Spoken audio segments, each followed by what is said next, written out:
Selamat pagi anak-anakku semua. Gimana keadaannya? Sehat bukan? Nah, Ibu harap semua sehat-sehat selalu.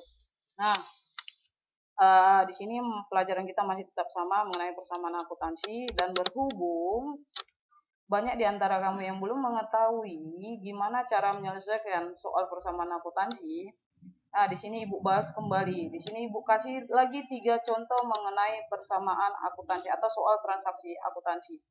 Nah, setelah kamu melihat video ini, kamu pelajari, nanti kamu akan Ibu kasih kuis, yang berada di Google Classroom. Oke, biar tidak terlalu lama, di sini Ibu kasih contohnya. Nah, di sini ada 3 transaksinya dari si bengkel mobil Tuan Anton pada tanggal 1 Februari 2019. Nah, ini adalah kolom persamaan akuntansi. Ingat, di atas buat bengkel mobil Tuan Anton persamaan akuntansi baru Februari 2019. Buat di sini tanggalnya. Udah. Buat keterangan harta yang dimana masuk harta, baru buat yang namanya yang kemana masuk pasipai, itu utang tambah modal, yang mana utang, yang mana modal. Buat baru sampingnya itu kolom keterangan. Oke, kita mulai dari tanggal 1. Si Anton menyetorkan uang ke kas perusahaan 13 juta. Nah, berarti kas bertambah, buat kasnya itu sebesar 13 juta, buat modalnya sebesar 13 juta, keterangannya setoran modal. Nah, selanjutnya transaksi nomor 2, peralatan servis dibeli secara tunai. Sebesar berapa? 5.500.000. Perlengkapannya berapa? 1.500.000. Sudah? Peralatan servis dibeli, berarti perlengkapannya bertambah sebesar berapa? 1.500.000. Sorry. Iya, peralatannya berapa? 5.500.000. Baru apa? Perlengkapannya sebesar berapa? 1.500.000. Jadi apanya? Yang berkurang kasnya. Kasnya berkurang sebesar berapa? 7 juta. Ingat nak, kalau dia berkurang, itu jangan lupa buat buka tanda kurung, RP buat angkanya, baru tutup lagi tanda kurung yang menyatakan itu bahwasanya terjadi pengurangan terhadap kas. Biar apa? Biar di saldonya nanti, pada saat kamu menghitung saldonya, itu tertera jelas bahwasanya itu terjadi pengurangan. Misalkan tanggal 1 udah 13 juta. Bertambah kasnya, tanggal 2 terjadi pengurangan sebesar 7 juta. Berarti 13 dikurang 7 hasilnya berapa? 6 juta. Itu saldo untuk kas. Nah, perlengkapan, karena nggak ada di tanggal 1 perlengkapan, hanya ada di tanggal 2 perlengkapan, tinggal turunkan, saldonya tetap, jadi 1.500.000.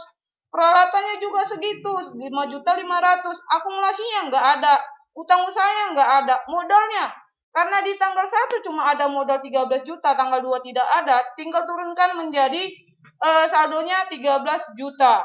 Nah, itu kalau dia cara menghitung atau membuat sebuah saldo dari transaksi yang pertama ke 2. Masuk transaksi yang ketiga, pembayaran sewa tempat usaha sebesar 1.300.000. Nah, terjadi pembayaran sewa, berarti apanya? Kasnya berkurang. Sebesar berapa? 1.300.000.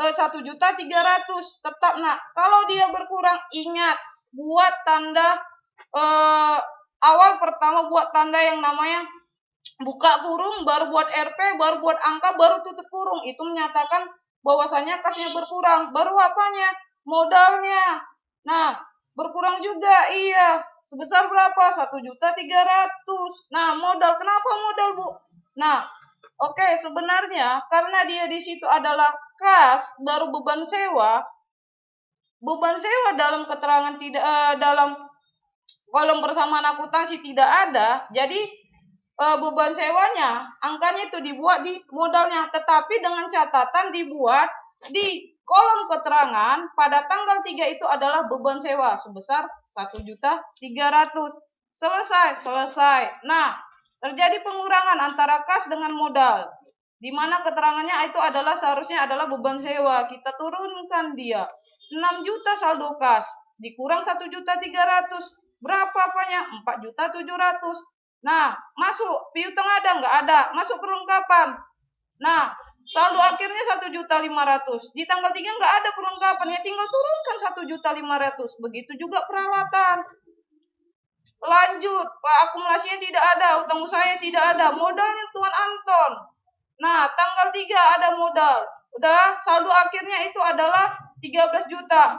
Nah, transaksinya itu sekarang itu di tanggal 3 1.300.000. Oke, 13 juta dikurang 1.300.000 berapa? 11.700.000. Maka untuk mengetahui apakah si Arta sama si Pasipa atau Aktiva sama dengan Pasipa itu sama, jadi kita jumlahkan. Buat keterangan terakhir itu jumlah. Jumlahkan si Arta. Yang mana menjadi harta? Ini kas, piutang, perlengkapan, peralatan, akumulasi, penyusutan. Peralatan. Nah, totalkan dia. Udah, yang ada kasnya yang tadi. Perlengkapannya yang ada, peralatannya berapa yang ada. Saldo dari kas itu 4.700.000 ditambah saldo dari perlengkapan itu 1.500.000 ditambah saldo dari peralatan, totalnya itu adalah 11.700.000. Sama nggak dengan Pasipa? Ya, sama. Oke, di utang usaha tadi tidak ada dia. Yang ada di modal. Nah, saldo terakhir modal itu adalah 11.700.000. Tinggal turunkan dia 11.700.000. Berarti antara si Aktiva dengan si Pasipa sama jumlahnya, yaitu sebesar 11.700.000. Sampai di sini paham, nak? Oke. Nah, jika ada yang kurang dimengerti bisa bertanya kepada Ibu di Google Classroom. Ingat, nanti Ibu akan ngasih kuisnya. Oke. Terima kasih. Selamat pagi.